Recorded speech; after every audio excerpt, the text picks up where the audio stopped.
மாவட்டம் எட்டயபுரம் அருகே முன்னால் சென்ற லாரி மீது இருசக்கர வாகனம் மோதியதில் தபால் நிலைய அலுவலர் உயிரிழந்தது சோகத்தை ஏற்படுத்தியுள்ளது. இரும்பு பொருட்களை ஏற்றி சென்ற லாரி சாலையில் சென்று கொண்டிருந்த போது திடீரென பழுதாகி நின்றது. அப்போது பின்னால் வந்த இருசக்கர வாகனம் எதிர்பாராத விதமாக மோதியதில் போஸ்ட் மாஸ்டரான சிவகுமார் என்பவர் பரிதாபமாக உயிரிழந்தார். நீதிமன்றத்தில் நீண்ட நாட்களாக நிலுவையில் இருக்கும் வழக்குகளை சமரசமான முறையில் தீர்வு காண வேண்டும் என்பதை வலியுறுத்தி ஈரோடு சம்பத் நகர் பகுதியில் இருந்து ஈரோடு முதன்மை நீதிமன்ற நீதிபதி முருகேசன் தலைமையில் நீதிமன்ற ஊழியர்கள் மற்றும் வழக்கறிஞர்கள் விழிப்புணர்வு பதாக ஏந்தி பேரணியாக சென்றனர்.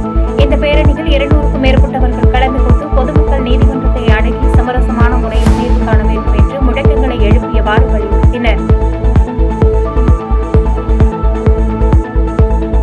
கள்ளக்குறிச்சி மாவட்டம் கல்வராயன் மலையில் உள்ள கண்ணூர் கிராமத்தில் சாலை, பேருந்து வசதி உள்ளிட்ட அடிப்படை வசதிகள் இன்றி மலைவாழ் மக்கள் கடும் அவதியடைந்து வருகின்றனர். குறிப்பாக நெட்வொர்க் வசதி இல்லாததால் ஆம்புலன்ஸ் சேவை பெறுவதில் கூட அவதியடைந்து வருவதாக வேதனை தெரிவிக்கும் அப்பகுதிவாசிகள் கிராமத்திற்கு தேவையான அடிப்படை வசதிகள் செய்து தர வேண்டும் என்று கோரிக்கை விடுத்தனர். எங்க ஊருக்கு உள்ள வரணும்னா 5 கிலோமீட்டர் தூரம், கண்ணூருக்கு வரணும்னா 5 கிலோமீட்டர் தூரம் நடந்தே வரதா இருக்கு. எந்த ஒரு நாங்கள் எமர்ஜென்சிக்கும் ஒரு பிஹெச் ஒரு பிரைமரி ஹாஸ்பிட்டலை தேடி போனால் நாங்கள் நடந்து இங்கிருந்து மக்களை நோய்வாய்ப்பட்டவங்களை கட்டி தூக்கி போகிற நிலைமை தான் இப்போ வரை இருக்குது. எங்களுக்கு முறையான சாலை வசதிகளை பெரும் வசதி இல்லை. எமர்ஜென்சிக்கு ஒரு ஃபோன் பண்ண முடியல. கால் பண்ணால் கூட 108க்கு கால் பண்ணோன்னா கூட நாங்கள் எங்கே ஒரு டவருக்கோ எங்கேயோ போய் தான் பண்ண வேண்டியது இருக்குது. அதை கூப்பிட்டா கூட உடனே வர்ற மாதிரி சாலை வசதி இல்லை.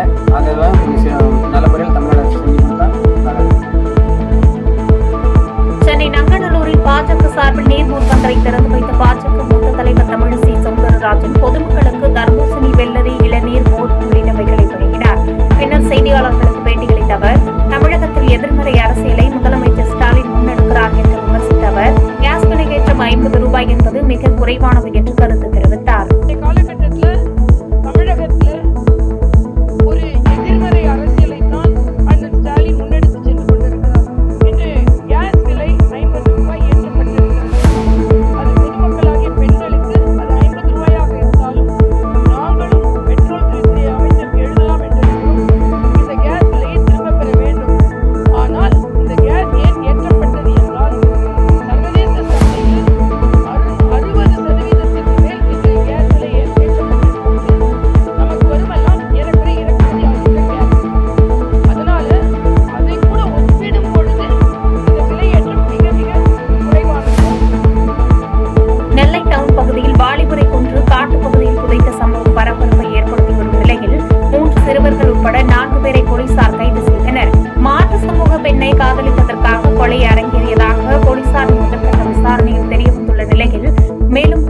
தீவிர விசாரணை நடத்தி வருகின்றனர்.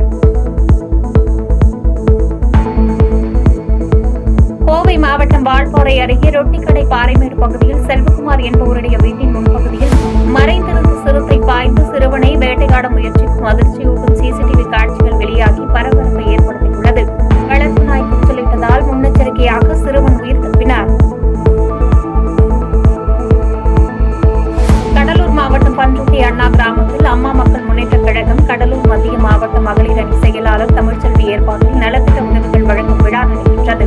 இந்நிகழ்ச்சியில் சிறப்பு அழைப்பாளராக கடலூர் மத்திய மாவட்டம் செயலாளர் பூக்கடை சக்திவேல், மாநில பொறியாளர் அணி துணை செயலாளர் கோகுல்குமார் கலந்து கொண்டு 500க்கும் மேற்பட்ட பொதுமக்களுக்கு நலத்திட்ட உதவிகளை வழங்கினார். காஞ்சிபுரம் மாவட்டம் படப்பை அருகே உள்ள உயர்மின் கம்பியிலிருந்து காவல்துறையினர் அமைத்துள்ள செக் போஸ்டுக்கு அனுமதியின்றி மின்சார இணைப்பு எடுத்து மின்விளக்குகளை எரியவிடுவதாக புகார் அளித்துள்ளது. இதனால் அதிருப்தி அடைந்துள்ள அப்பகுதியினர் துறை சார்ந்த அதிகாரிகள் நடவடிக்கை எடுக்க வேண்டும் என்று கோரிக்கை விடுத்துள்ளனர். செங்கல்பட்டு மாவட்டம் தாம்பரம் அருகே மேம்பாலத்தில் திடீரென ஏற்பட்ட பள்ளத்தால் வாகன ஓட்டிகள் அதிர்ச்சி அடைந்தனர். தகவல் அறிந்து அங்கு சென்ற காவலர்கள் பள்ளத்தை சுற்றி இரும்பு தடுப்புகள் அமைத்து போக்குவரத்தை சீர் செய்தனர். மேலும் பள்ளத்தை சரி செய்யும் பணியில் நெடுஞ்சாலைத்துறையினர் ஈடுபட்டனர்.